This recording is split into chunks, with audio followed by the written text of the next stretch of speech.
Hey everybody, this is the Sliders Review, and I'm here today to talk to you about Power Rangers Dino Fury Season 1, Episode 16, Ancient History. Now, I have to be honest, this episode was a bit mediocre for me. Not to sound like a Debbie Downer or nothing. Well, since I'm a guy, I can't be a Debbie. Let's see, what's the guy's name? A Donald Downer, a David Downer, a dude downer. So anyway, not to sound like a dude downer or nothing like that, but like this episode was just kind of like mediocre when you compare it to past Ranger episodes that were very similar to this episode.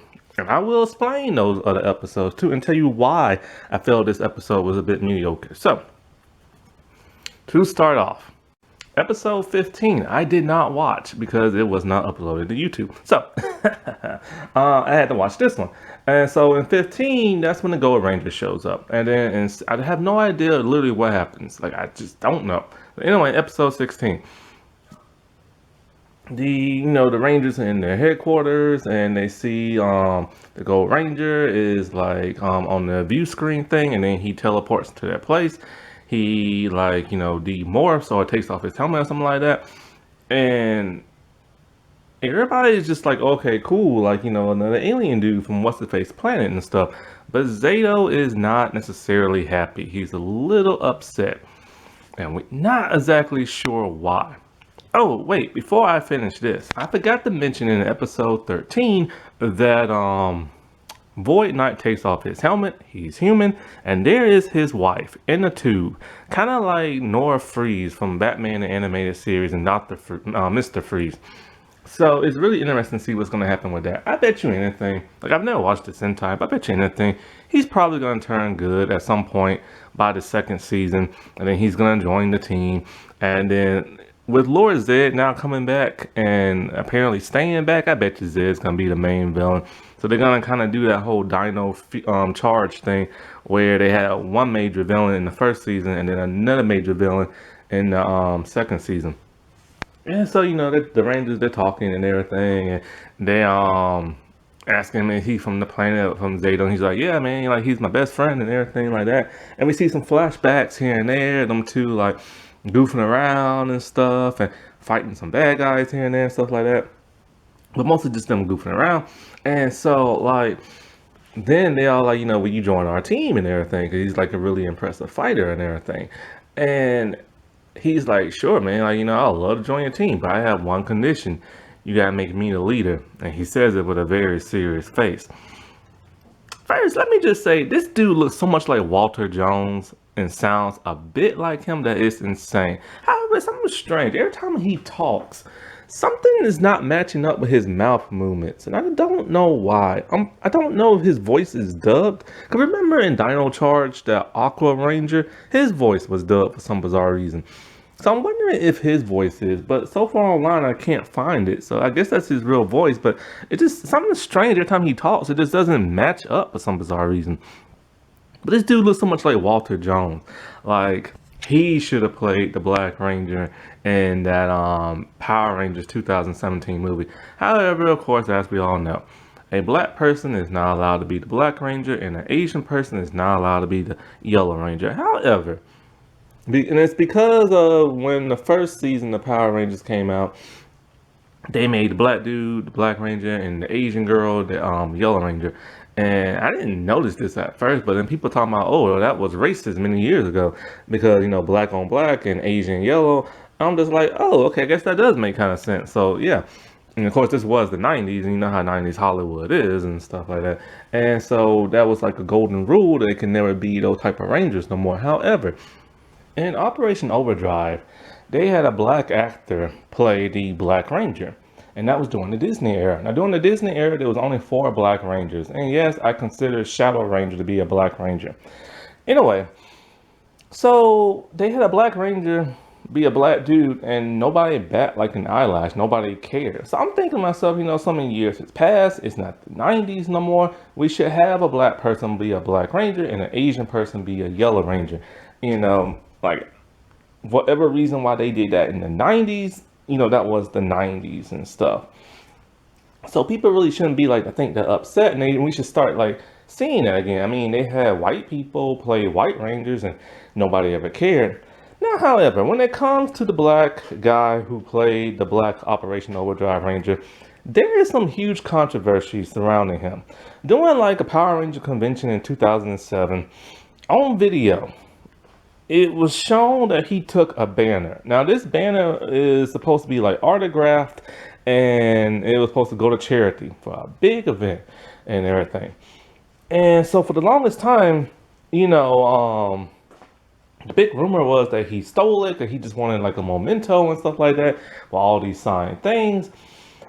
And so this is what's interesting. Last year in 2020, 13 years after it was stolen and everything, he finally decided to address it.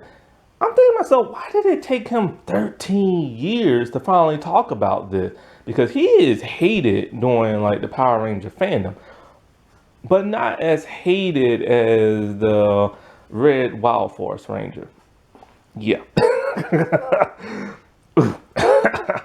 Whew. So anyway, like, I'm not even gonna go into that.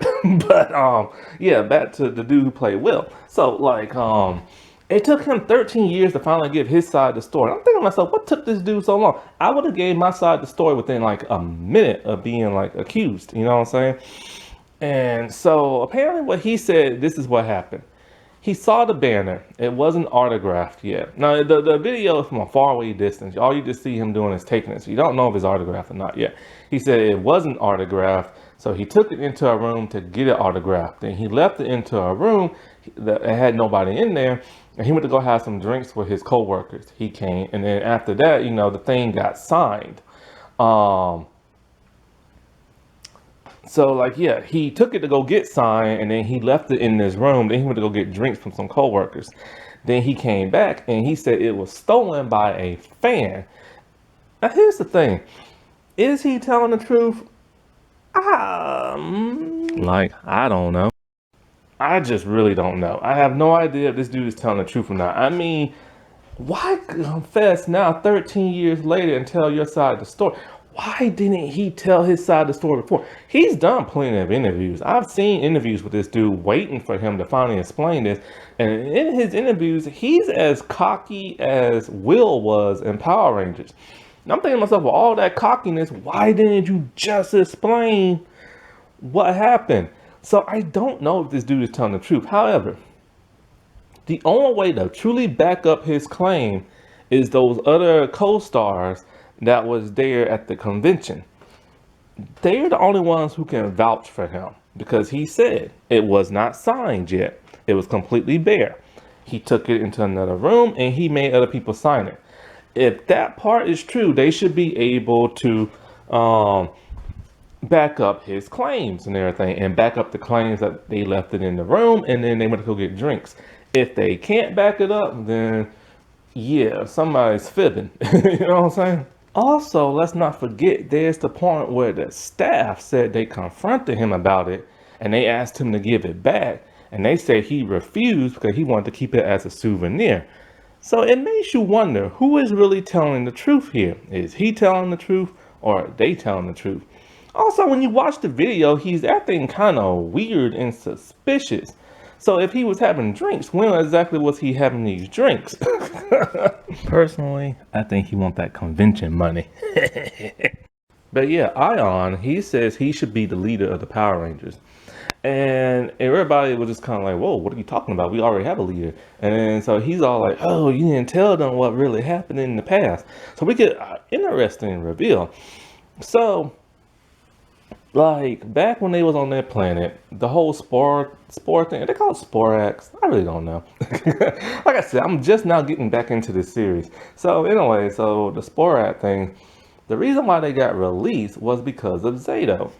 His people in charge, they asked him, was it okay, or should they release these things? And like Ion's all like, no, you shouldn't release these things, they're like dangerous. And so he goes against his best friend's wishes and he tells them that they're perfectly safe because all the scientists in general said they're safe and you should release them. So they get released, and we all know what happens after that. So then Ion decides he's gonna try to prevent it by attacking, and then of course Zato takes him down and everything, and this causes a rift between their friendship. Now, and then so when the Rangers find that out, they're pissed, especially that Pink Ranger. You go Pink Ranger, you get pissed off. And so like, because I hate when like the Pink Rangers are so girly in like the Sentai footage. It's like get them some like bite in the American footage, you know. And so they're all pissed off and angry at him. And but then of course there's a monster attack. So he said we'll sell this when we get back, and then they leave, and then they like morph and everything, and they fight like the monsters and stuff.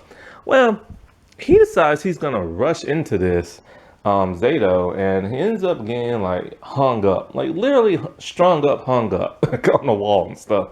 And so the rest of the Rangers, they're fighting the monsters and everything, and Ion, he does like this really cool like maneuver with some crates, kind of like a surfboard type thing, and it presses everybody else. They mimic him, and then they defeat the monsters and stuff.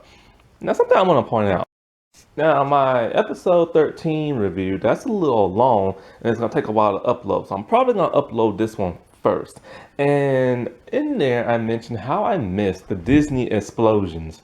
I forget exactly the name of them because the dude who they named them after, he said he didn't even create them, so he don't know why people keep calling them after him. But anyway, I call them the Disney Power Ranger explosions. They're basically Michael Bay type explosions, where it ain't a tiny explosion, it's a huge explosion. And I miss those things so much because they look powerful, and therefore, you know, power is in the name of Power Rangers, so it would make sense for having it in the show. Now, the skateboard trick. This is how it looks like when they did on screen. There's a little smoke, there's a tiny bit of sparks, that's it. And he's just catching the air. And I'm just like, you know what, that would look so much better if they would have had them Disney explosions. This is what it would look like with the Disney explosions. You see how much more interesting that looks? Like how more powerful that looks? It lets you know that the villain is powerful, it lets you know the Power Rangers powerful, because they can withstand that. It's just all around powerful. So they get back to their command center place, and Zato's all like, you know, a good lead knows when to step down, and he steps down and he just like runs off or whatever. And so the other Rangers, they're not even really fazed by that. They're like, all right, whatever, dude, you do you. Peace be with you, and everything. And wherein lies I have a problem. My first problem. But let's get back more to the story. So anyway, they ask Zato, how did you get free? And what happened to you and stuff like that. Not Zato, but Ion. He tells them, you know, after like this Zord battle or whatever, they had to abandon ship because the Zord got stuck in some water. And apparently the Zords don't work well in seawater. This will come back later on in the episode, so let's put a pin in that for now. So anyway, they had to abandon ship. And he gets stuck far down into the depths of the ocean. And it was there that the Green Morphin Master came and revived him many years later. And she tells him straight up, you know, you're gonna be needed, like, to help, like, you're like some type of key to help defeat Lord Zed or some crap like that. But yeah, so apparently Lord Zed is gonna be a major player down the road. I have no idea if he showed up in episode 15. Maybe he did, maybe he didn't. But yeah, apparently Zed is going to be back, and he's going to be back with a vengeance in a major kind of way. So they got something planned. So thank God it just wasn't like a one note type thing. And this is what doesn't make no sense. One of the Girl Rangers said that Zed's not even on this planet. He hasn't been seen in like forever. And I'm thinking to myself, did y'all not forget that y'all fought him like 2 episodes ago and stuff like that? But maybe like I said, maybe he showed up in episode 15. Maybe he jumped planet. Maybe he left. I don't know. I don't know with these new people and these new writers and stuff. Anyway, so it is glad to see that Zed won't just be a one note. However, when it comes to Izzy and her girlfriend relationship, which I touched on in my other review that I haven't uploaded yet, so far, this is starting to be the checkmark system and a one note thing, because about this is like the 3rd episode so far, and we haven't seen her girlfriend and her yet. Maybe she was in episode 15. Like I said before, I don't know. So back to the review. So then the Rangers, they're looking for Ion Zord and stuff, and Zado's feeling sad, and he talks to Lizard Lady, whose name I forget. So I'm just gonna call her Lizard Lady and stuff. And what's really interesting about Lizard Lady is like, okay, when I used to watch a show called Digimon back in the day, and some Digimons will talk and they won't open their mouths. And on screen animation, it looks okay. But then I always thought to myself, what if Digimon would ever become live action? Should they make their mouth move or keep them closed? I'm thinking source material say, hey, keep it closed. But then it's going to look kind of weird. So what would that look like?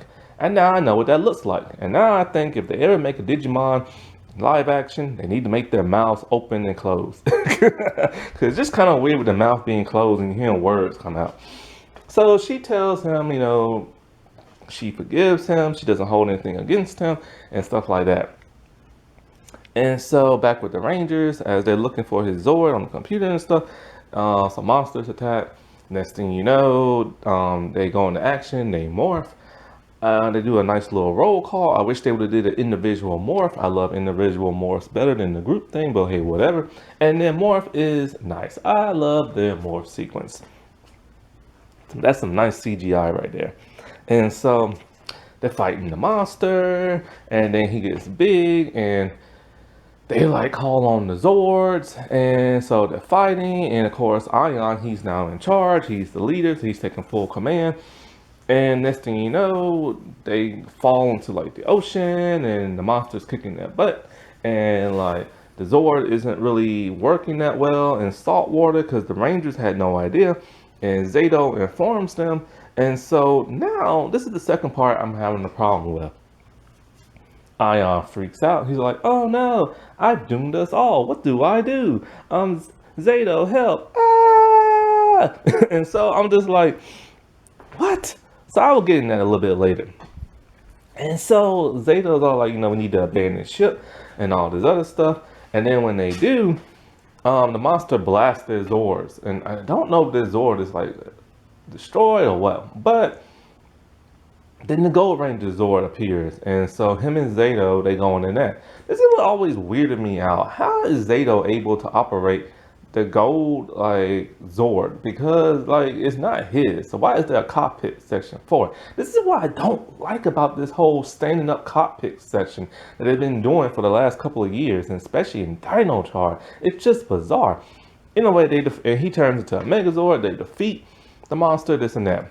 Once they get back to the command center, Ion's all like, a good leader knows when to step down, and I give you back full command because you knew what to do, and things got a little crazy, and he just froze up and stuff like that. So he takes the position back as leader and everything, as a Red Ranger should. And then so he stays on the team, and then they have like a little skirmish, like a little fighting section, and then it ends.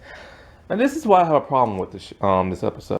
The Rangers was a little too free nilly-willy with letting Ion become the new leader. First of all, they don't know this dude, and they've known Zado a lot longer. And for all they know, how is he not an imposter? You know what I'm saying? Like, did they not forget episode 13? And so, another problem that I have is it's just there have been past Ranger episodes where other people have taken over that was handled so much better than that. And it's just this episode fell flat for me. The dialogue wasn't really all there, the emotion wasn't really all there, the drama wasn't really all there, like it has been in past Power Ranger seasons, like when Ion said he wants to be leader, they all like, all right, whatever. And then when Zado was feeling sad, he was only sad for a short while, and there was nothing really dramatic too much about that. And then there's the part where Ion freaks out and he let Zado take control, and it's just he wasn't even in charge for that long, and he freaked out that fast. And it's just that was just terrible writing. And I don't like bad writing. I am allergic to bad writing. Achoo! And I don't like sneezing and coughing all the time. And it really pains me to have to be ill from bad writing. Now let's go on some past episodes. Now, the first time we ever had a leader step down and another leader take over was back in season 2 of Mighty Morphin, and that's when the White Ranger showed up as Tommy, and Zordon's all like he's the new leader of the Power Rangers, and everybody was okay with that.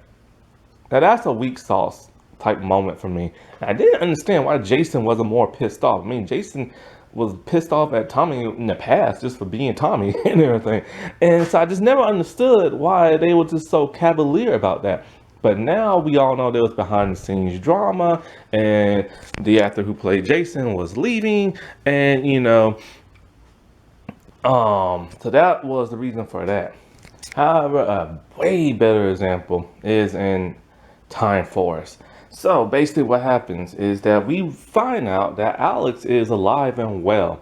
See, he died in the pilot episode, and then the Rangers went back in time, and then they gave the morpher to his ancestor Wes, and then all that time travel shenanigans somehow resurrected Alex. And Alex has been watching from the future, but now he decides things are getting a little too hairy and it's time for him to act. So he goes back into the past and he tells Wes straight up, hey man, you did a good job, but I'm the leader of this group now and I'm taking over as Red Ranger. This upsets all the other Rangers, especially Jen, because she is now torn between this love triangle between both the ancestor and the descendant. And so when we see Alex take command, he's very different than Wes. He's very angry. He's very stern. He's very blunt. He ends up messing up bad where they all get knocked out of their morphine power. And so he realizes straight up that this is not going to work out. He, because time has changed. He has changed. But in his mind, he hasn't changed. You know what I'm saying? But he realizing that they're a better team with Wes than they are with him, and they get stuff done, but he wants them to come back to the future because he knows what's going to happen to them. They're not going to survive and everything, but they end up surviving. That right there, I think it was like a 2-part episode. It was nicely handled. There was nice tension. There was nice drama. And there was nice pushback from the Rangers. The Rangers literally let their leader, dude, Alex, know that this is messed up. Who do you think you are?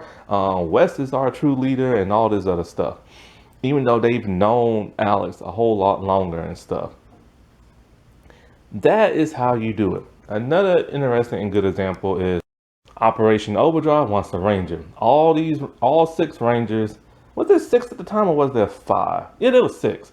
All 6 Rangers, they end up getting their powers like destroyed because the evil forces joined together. They were so powerful that they bust straight through the morphing grid and they short-circuited all their powers and stuff. So now they're all out and they don't know how they're gonna save the day now. Their mentor dude brings in past Rangers who have all lost their powers. I don't remember the Mystic dude losing his powers. And also the SPD dude never lost his powers, but hey, whatever. So anyway, Sentinel Knight, he comes in, he restores their powers, the past Rangers, which doesn't make sense. Why didn't he just restore the current Ranger power? I don't know. So anyway, the Operation Overdrive Rangers, they're a little peeved that they're getting replaced at first, you know what I'm saying? And they're not exactly too happy with that, with old past Rangers coming in. But then they literally realize, hey, they can go back to their normal lives and everything. So they do, and they're happy. Except for, is it Matt or is it Max? I'm just going to call him Matt. Robot dude. He's not happy at all. He didn't want to go back to his life. His life was just living at home and stuff like that. And so like he decides he's gonna go on a mission all by himself with the power sword thing. I forgot what the technical name for the sword is, but it's like this giant gold sword, and he's gonna I think he was gonna go look for it or something like that. Yeah, I think that's what it was. He was looking for it or something like that. So he sees a monster, he takes the sword and he kills the monster with it. His teammates decide, hey, even though they miss their old lives, they miss being Rangers even more. So they accompany him. and everything. And as they accompany him, they help him and stuff like that. So, it's nice to see that they had some pushback as well. You know what I'm saying? And they wasn't thrilled about getting replaced either. And they was willing to like still step up and be like a Ranger team, even though at that time they had no powers. And it's just like, I don't get why in this season of Dino Fury, nobody was just like, whatever, bye dude. Like, you don't be a leader? Bye. You know what I'm saying? Now, Zado's big mistake. I don't blame him. First of all, he's just like a soldier dude who was listening to the scientists and listened to the other generals. They assumed the Sporax would be okay. So therefore, he made his command decision. His friend, they never explained how Ion knew that those things would be bad and terrible and stuff. So that was not developed very well in terms of writing.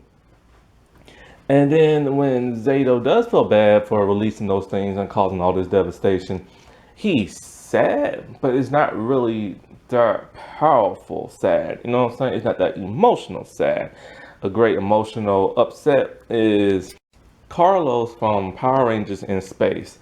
He does something during a fight that causes Cassie to get hurt bad. And so she's out of commission for pretty much the entire episode. And he is beside himself, upset with grief, so much that he no longer wants to be the Black Ranger, and he just takes off running, and he's just like being sad, and he's pitying himself. And then Alpha decides he's gonna contact Adam, which was the dude that Carlos replaced. And Carlos is trying to give him the best pep talk that he can and tell him, like, we all make mistakes. It comes with the job. It comes with being human and everything. And you can't let something like that get you down. Cassie's a Ranger. She knows what the game is. You get hurt and stuff like that, but you bounce back. And so doing like a training session, he helps him regain a little bit of his confidence. But then during the training session, Carlos has like some type of PTSD moment. He freaks out. He said, like, he just can't do this. He just can't do it. He takes off like running and stuff. Well, Carlos comes back around because Adam decides, well, I think a monster attacks. And maybe Carlos morphs, maybe he does, I can't remember. But Adam decides he's going to morph with a damaged morpher. His power coin got destroyed years ago, and he shouldn't even morph with it. And so he morphs with it. He's back in action, but it doesn't last that long, and his powers are fading him, and it's causing him physical pain. Carlos comes in, helps saves the day, and then he realizes that he needs to get over himself and continue being a hero. That was written so much better with grief and dread than it was with Zado releasing the Sporax. And it's just like, this was back in the Fox Kids day. This is like over 20 years ago. How is it they wrote better 20 years ago than they're writing now? And this is why I'm just not into like all these new like Nickelodeon Power Ranger seasons. They're just bland. They're written to be bland. The scenery is bland. The action is bland. The intro is boring. They need a better intro. And I talk more on that in my other review. But yeah, that's why I feel like this episode is just like mediocre at the best. It's just, it could have been handled so much better. Because they had some interesting stuff that got revealed. But they didn't really pull their they pulled their punches, basically. You know what I'm saying? And they should have just let free and just like, you know what I'm saying? But they didn't do that for some reason. And I don't know why. It's because Power Rangers is always supposed to be like a teaching lesson, a moral lesson, a learning lesson. And if this is so-called targeted for kids, why aren't they teaching them better, and stuff? And it's just like, it's almost like they're writing it because because you know how adults are when it comes to kids. They're like, oh, kids are dumb, and this is be too complicated for them. It'll go over their head, so let's just simplify it. And that's what they're doing. But they gotta remember, it's not really kids watching Power Rangers no more. It's the adults that used to be kids that are continuing to watch Power Rangers, continuing to buy the DVD, continuing buying all the toys, which we call collectible items, because we don't want people to know we play with toys and stuff. And it's us. You know what I'm saying? It's us that's keeping this franchise alive for over 20 years. What is it now? 25, I think? I can't remember. It's getting close to 30 years of Power Rangers. We adults are the ones keeping it alive, and we're going to keep it alive until we're like 80, 60, 90, 100 something years old, if it's still on by that time. Because everybody keeps trying to cancel it. And so, and that's why I'm kind of glad. I think, what was it? I think Hasbro said they're going to start coming out with more mature Power Rangers that's different from what they're showing on the younger stuff. And I'm cool with that. Just don't make it too mature. You know what I'm saying? Like, I don't need people doing like grown up adult stuff like in that one YouTube video, or something that's so depressing and lame like in the 2017 movie. Alrighty, well, I'll talk to y'all later. Bye.